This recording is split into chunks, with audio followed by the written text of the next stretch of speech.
Hello friends, and welcome to a help tutorial on the Atwood Machines Physics Lab. Specifically, this help tutorial will be about using the spreadsheet to calculate the experimental accelerations.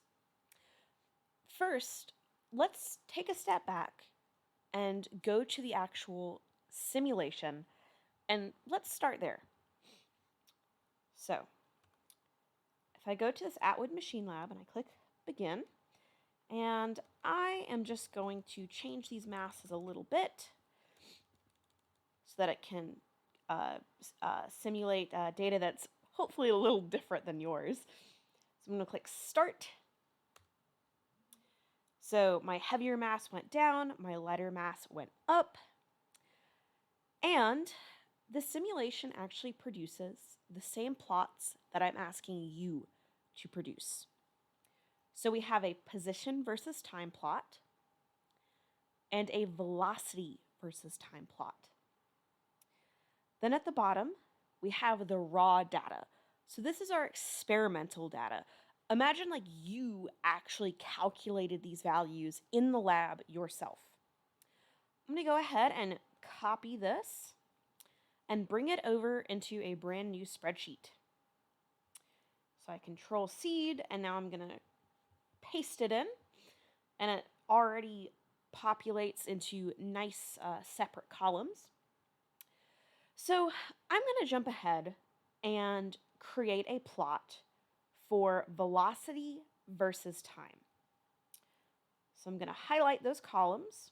I'm going to click Insert, Chart. It's going to think, and voila, it has popped up a beautiful chart. So this velocity versus time chart. I want us to take a moment to consider what data, what does this chart actually tell us?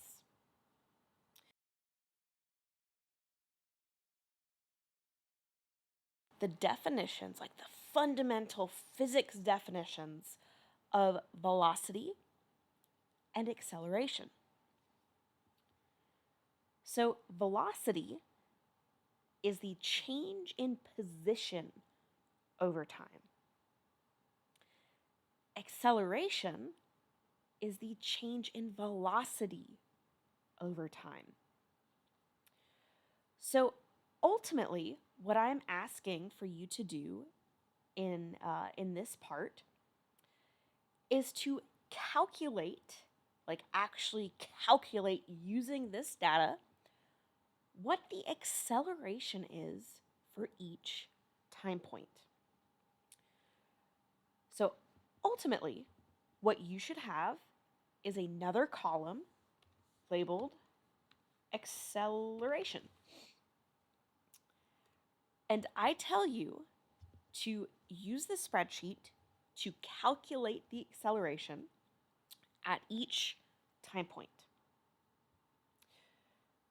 Before we dive into the actual spreadsheet portion, take a step back and again, think about what is acceleration?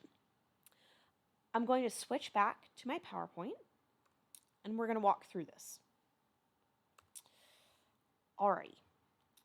So this is the experimental data from the Atwood simulation. This is the exact same graph I just showed you on my spreadsheet. It's just formatted a little bit differently. They use, different colored lines, but it's the exact same data. So what is the definition of acceleration?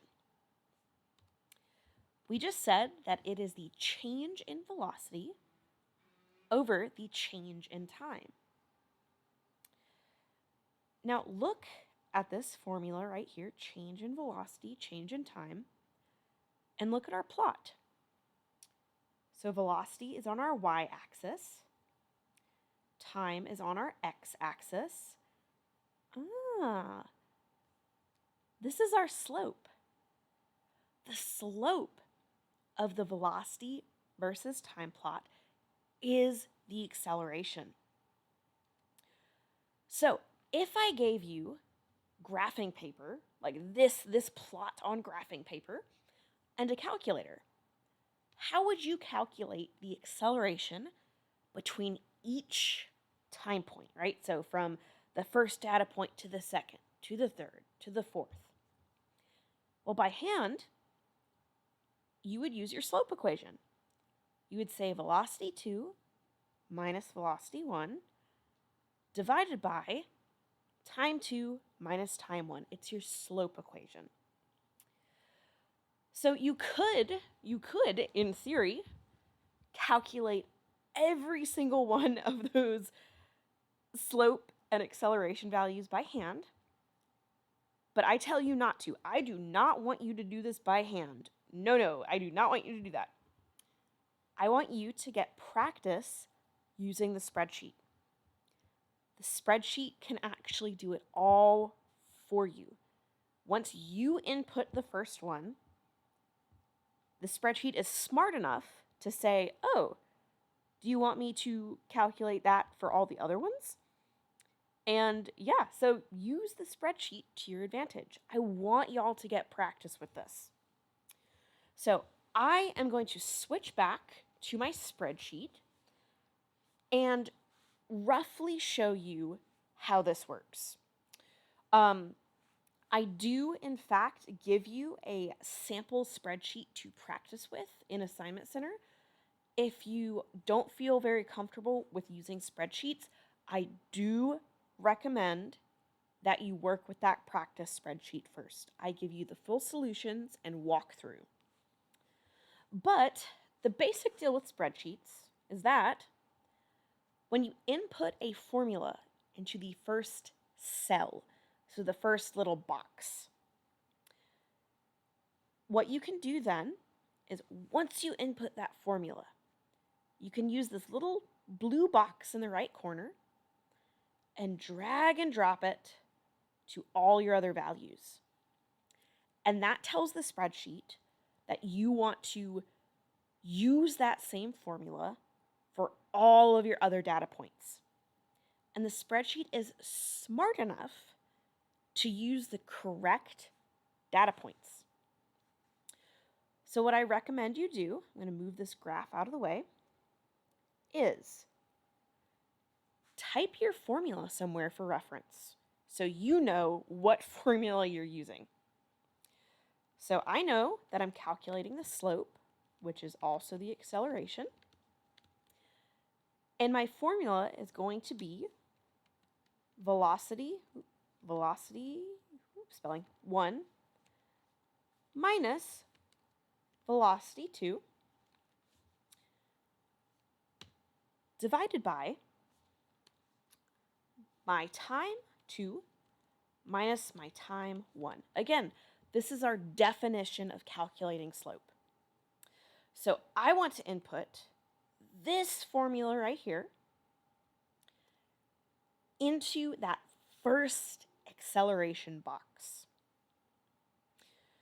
If you're unsure of how to input a formula, again, I recommend that you go back through the practice spreadsheet that I provided. But overall, what you are doing is you're using your raw data, your experimental data, to calculate the acceleration at between each time point. And you're going to use your spreadsheet to help you figure that out, or to help calculate that. If you have other questions, let me know. But again, if you need some practice with using spreadsheets, I do recommend you go through the practice one that I've linked in Assignment Center. Alrighty.